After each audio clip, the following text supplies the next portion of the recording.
महाशिवरात्री निमित्त आयोजित धार्मिक सप्ताह समाप्ती रोजी तहसीलदार सौ पल्लवी टेमकर यांची श्री परमेश्वर मंदिरास भेट। महाशिवरात्री निमित्त मागील 8 दिवसापासून आयोजित अखंड हरिनाम सप्ताहाच्या शेवटच्या दिवशी दहीहंडी व काल्याच्या कीर्तनाच्या प्रसंगी हिमायतनगर येथील श्री परमेश्वर मंदिरात मंदिर ट्रस्टच्या पदसिद्ध अध्यक्षा सौ पल्लवी टेमकर यांनी भेट देऊन श्री परमेश्वराचे मनोभावे दर्शन घेतले।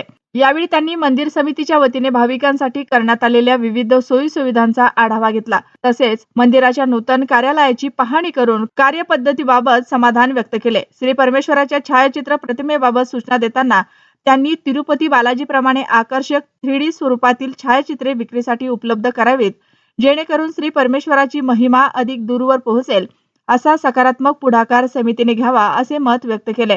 या प्रसंगी उपाध्यक्ष महावीरचंद श्रीश्रीमाळ, सेक्रेटरी अनंता देवकते, संचालक ॲडव्होकेट दिलीप राठोड, श्रीमती लताताई पाद्दे, श्रीमती मथुराबाई भोयर, सौ लताबाई मुलंगे, अनिल मादस्वार, संजय माने, विलास वानखेडे, गजानन मुत्तलवाड आदींसह अनेक पदाधिकारी व भाविक उपस्थित होते।